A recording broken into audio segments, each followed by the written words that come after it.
Hello दोस्तों, मैं आवेश आपके अपने YouTube channel Kautilya education target academy में आपका स्वागत है।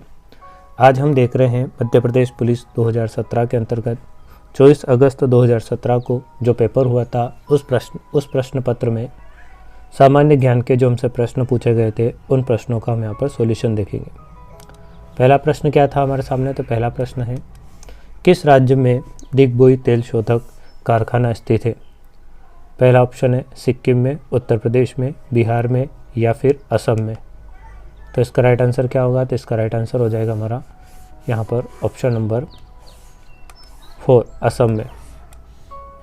अगला प्रश्न देखते हैं, लोकसभा का अध्यक्ष कौन है? तो वर्तमान में लोकसभा का अध्यक्ष कौन है, ये हमसे पूछा गया। पहला ऑप्शन है सुमित्रा महाजन, दूसरा ऑप्शन है तंबी दुरई, तीसरा ऑप्शन है यहाँ पर मुख्तार अब्बास नकवी और चौथा ऑप्शन है पीजे कुरियन। तो इसका राइट आंसर हो जाएगा हमारा तंबी दुरई। हालांकि ये उस समय का करंट अफेयर का प्रश्न था, हम चाहे तो इसको स्किप कर सकते हैं। अगला प्रश्न देखते हैं अब यहाँ पर हम। अगला प्रश्न है कि कृषि और किसान कल्याण के केंद्रीय मंत्री कौन है? यह भी उस समय का करंट अफेयर का प्रश्न था। तो इसका राइट आंसर क्या होगा? तो इसका राइट आंसर हो जाएगा उस समय राधा मोहन सिंह थे। अगला प्रश्न देखते हैं, खेल में उत्कृष्टता के लिए कौन सा पुरस्कार दिया जाता है? अर्जुन पुरस्कार, इनमें से कोई नहीं, ज्ञानपीठ पुरस्कार या जमनालाल बजाज। तो इसका राइट आंसर क्या होगा? तो इसका राइट आंसर हो जाएगा हमारा खेल में उत्कृष्टता के लिए अर्जुन पुरस्कार दिया जाता है। ऑप्शन नंबर फर्स्ट इसका करेक्ट आंसर हो जाएगा। अगला प्रश्न है, ये भी उस समय का करंट अफेयर का प्रश्न था कि किस क्रिकेट खिलाड़ी ने CEAT क्रिकेट रेटिंग पुरस्कार 2017 में अंतर्राष्ट्रीय क्रिकेट ऑफ द ईयर जीता है? विराट कोहली, आर अश्विन, शिखर धवन या MS धोनी। तो इसका राइट आंसर क्या होगा? तो इसका राइट आंसर हो जाएगा आर अश्विन। इनका पूरा नाम है रविचंद्रन अश्विन। अगला प्रश्न देखते हैं हम, बंजार नदी परियोजना घाटी में स्थित है, कहाँ पर है? नर्मदा, यमुना, चंबल या गंगा। तो इसका राइट आंसर क्या होगा? तो इसका राइट आंसर हो जाएगा ऑप्शन नंबर फर्स्ट, नर्मदा। अगला प्रश्न देखते हैं हम, नेकचंद रॉक गार्डन कहाँ पर स्थित है? चंडीगढ़ में, जमशेदपुर में, रांची में, दार्जिलिंग में। तो इसका राइट आंसर क्या होगा? तो इसका राइट आंसर हो जाएगा हमारा ऑप्शन नंबर फर्स्ट, चंडीगढ़ में।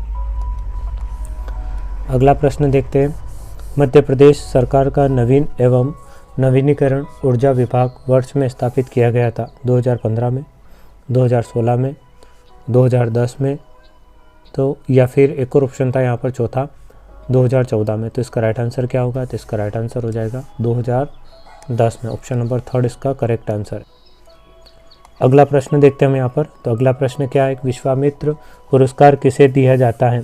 शारीरिक प्रशिक्षक को, खिलाड़ी को, क्रीड़ा प्रशासक को या कोच को। तो इसका राइट आंसर क्या होगा? तो इसका राइट आंसर होगा यह पुरस्कार कोच को दिया जाता है। अगला प्रश्न है, एक शब्द एसेज किससे संबंधित है? क्रिकेट से, हॉकी से, फुटबॉल से या तैराकी से।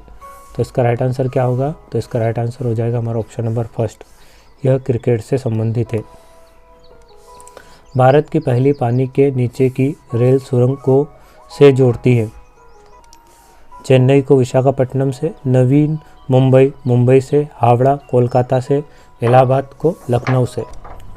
इसका राइट आंसर क्या होगा? तो इसका राइट आंसर हो जाएगा हमारा हावड़ा को कोलकाता।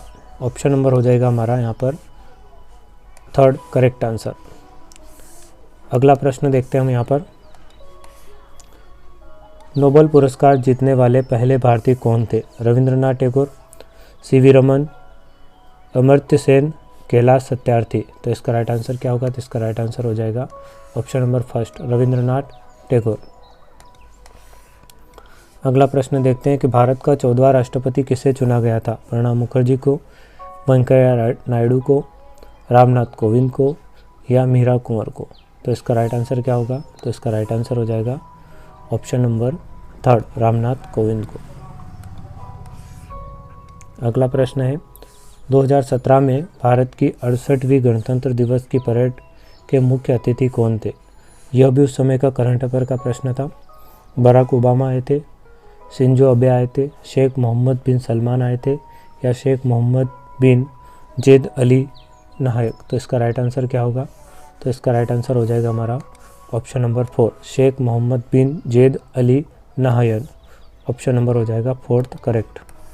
अगला प्रश्न देखते हैं, उस्ताद बिस्मिल्लाह खान किससे संबंधित है? यह सितार वादक है, शहनाई वादक है, तबला वादक है या सरोद वादक है? तो इसका राइट आंसर क्या होगा? तो इसका राइट आंसर हो जाएगा हमारा ऑप्शन नंबर 2, यह शहनाई वादक थे। अगला प्रश्न है कि भारत में बनाया गया सबसे बड़ा कोलकाता क्लास विनाशकारी जहाज है? INS कोलकाता, INS विक्रांत, तीसरा ऑप्शन है INS विक्रमादित्य और चौथा ऑप्शन है INS चेन्नई। तो इसका राइट आंसर क्या होगा? तो इसका राइट आंसर हो जाएगा हमारा option number INS Chennai, option number हो जाएगा हमारा 4 करेक्ट आंसर हो जाएगा।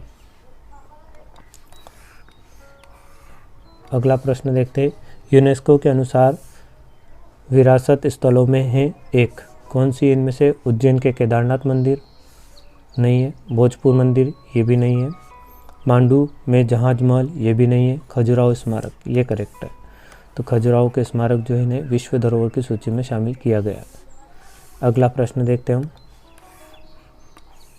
भू प्रदूषण जिसमें उच्च लवण मात्रा के कारण खेती के लिए भू अनुपयुक्त होती हैं वह कहलाता है? मरुस्थली, लवणन, कार्बनीकरण या ऑक्सीजनन? तो राइट आंसर क्या होगा इसका? तो इसका राइट आंसर हो जाएगा हमारा ऑप्शन नंबर हो जाएगा मरुस्थलीकरण या लवणन। तो इसका राइट आंसर हो जाएगा ऑप्शन नंबर 2 लवणन। अगला प्रश्न है, सदिश हैं, तो सदिश क्या है इसमें से? पशु जो संक्रमित अभिकर्ता को अस्वस्थ व्यक्ति से स्वस्थ व्यक्ति तक ले जाते हैं, ये हो सकता है। अगला देखते हैं ऑप्शन, सूक्ष्म जीव जिनके कारण रोग होते हैं नहीं, रोग से पीड़ित लोग नहीं, रोग से पीड़ित पौधे नहीं। पहला ऑप्शन इसका क्या हो जाएगा? करेक्ट हो जाएगा, ऑप्शन नंबर 1 इसका सही आंसर है। अगला प्रश्न देखते हैं,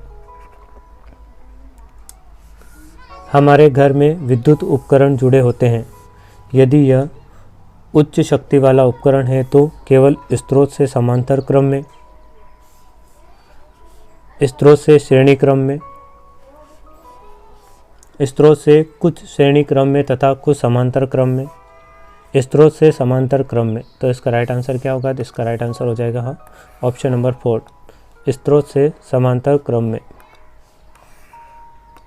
अगला प्रश्न देखते हैं, दहन जो उच्च गति पर होता है उसे कहा जाता है? स्वतः दहन, विस्फोट, अपूर्ण दहन या द्रुत दहन? तो इसका राइट आंसर क्या होगा? तो इसका राइट आंसर हो जाएगा हमारा ऑप्शन नंबर 4 द्रुत दहन।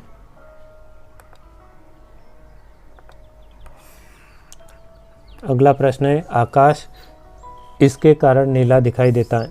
विकिरण के कारण, दूसरा ऑप्शन है प्रकीर्णन के कारण, तीसरा ऑप्शन है अपवर्तन के कारण और चौथा ऑप्शन है परावर्तन के कारण। तो इसका राइट आंसर क्या होगा? तो इसका राइट आंसर हो जाएगा हमारा ऑप्शन नंबर 2 प्रकीर्णन के कारण। अगला देखते हैं, लाल डाटा बुक एक स्रोत पुस्तक है जिसमें इनका रिकॉर्ड रखा जाता है? सभी प्रवासी पक्षियों का, सभी वन्यजीव अभ्यारण्यों का, सभी स्थानीय जातियों का, सभी लुप्त प्राय प्रजातियों का।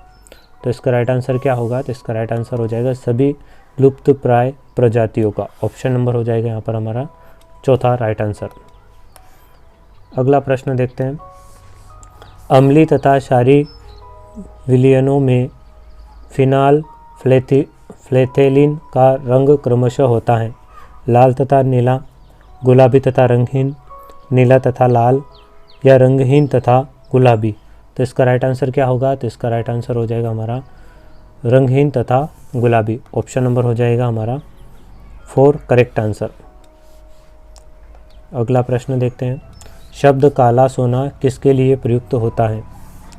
कोयले के लिए नहीं, ग्रेफाइट के लिए नहीं, पेट्रोलियम के लिए, ये करेक्ट आंसर है। तो इसका राइट आंसर हो जाएगा हमारा ऑप्शन नंबर 3। अगला प्रश्न देखते हैं हम, भुजाओं तथा पैरों में पाई जाने वाली मांसपेशियां निम्न होती हैं? पहला ऑप्शन है धारी रहित पेशी, चिकनी पेशी, ऐच्छिक पेशी या अनैच्छिक पेशी। तो इसका राइट आंसर क्या होगा? तो इसका राइट आंसर हो जाएगा ऐच्छिक पेशी। ऑप्शन नंबर 3 इसका करेक्ट आंसर होगा। अगला प्रश्न है, वुलकट एक प्रकार का है, विभज्योतक उत्तक है, भरण उत्तक है, अधिचर्मी उत्तक है या वाहिका उत्तक है। तो इसका राइट आंसर क्या होगा? तो इसका राइट आंसर हो जाएगा ऑप्शन नंबर 2 भरण उत्तक है। अगला प्रश्न देखते हैं कि कुछ गलनांक और कथनांक के साथ एक अधातु है, क्लोरीन, हाइड्रोजन, ब्रोमीन या ग्रेफाइट। तो इसका राइट आंसर क्या होगा? तो इसका राइट आंसर हो जाएगा ऑप्शन नंबर 4 ग्रेफाइट। अगला प्रश्न हमारे सामने, निम्न में से कौन सा एकल बीज पत्री पौधा है, मूंगफली, मक्का, चना या सूरजमुखी।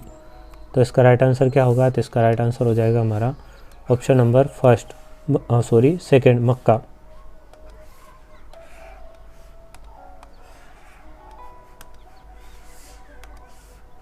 अगला प्रश्न हमारे सामने है कि अपघटकों के बारे में नीचे दी गई विशेषताओं में से कौन सी अपघटक पर लागू नहीं है।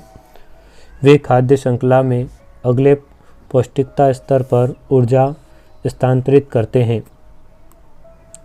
अगला ऑप्शन है, अपघटक अपमार्ज कभी होते हैं और वे पृथ्वी को साफ करते हैं।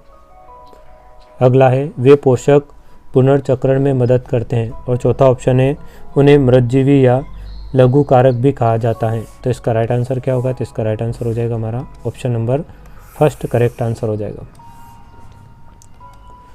अगला प्रश्न देखते हैं, कोशिका के भीतर की संरचनाएं इसके माध्यम से स्पष्ट रूप से दिखाई जा सकती हैं, प्रकाशीय सूक्ष्मदर्शी के द्वारा, संयुक्त सूक्ष्मदर्शी के द्वारा, हैंड लेंस के द्वारा या इलेक्ट्रॉन सूक्ष्मदर्शी के द्वारा। तो इसका राइट आंसर क्या होगा? तो इसका राइट आंसर हो जाएगा हमारा ऑप्शन नंबर 4 इलेक्ट्रॉन सूक्ष्मदर्शी के द्वारा। इसी प्रश्न के साथ आज के वीडियो को यहीं पे विराम देते हैं। अगर आपको वीडियो पसंद आया है तो वीडियो को लाइक करें और इसी प्रकार की वीडियो प्राप्त करने के लिए चैनल को सब्सक्राइब ज़रूर करें। वीडियो को देखने के लिए थैंक्स।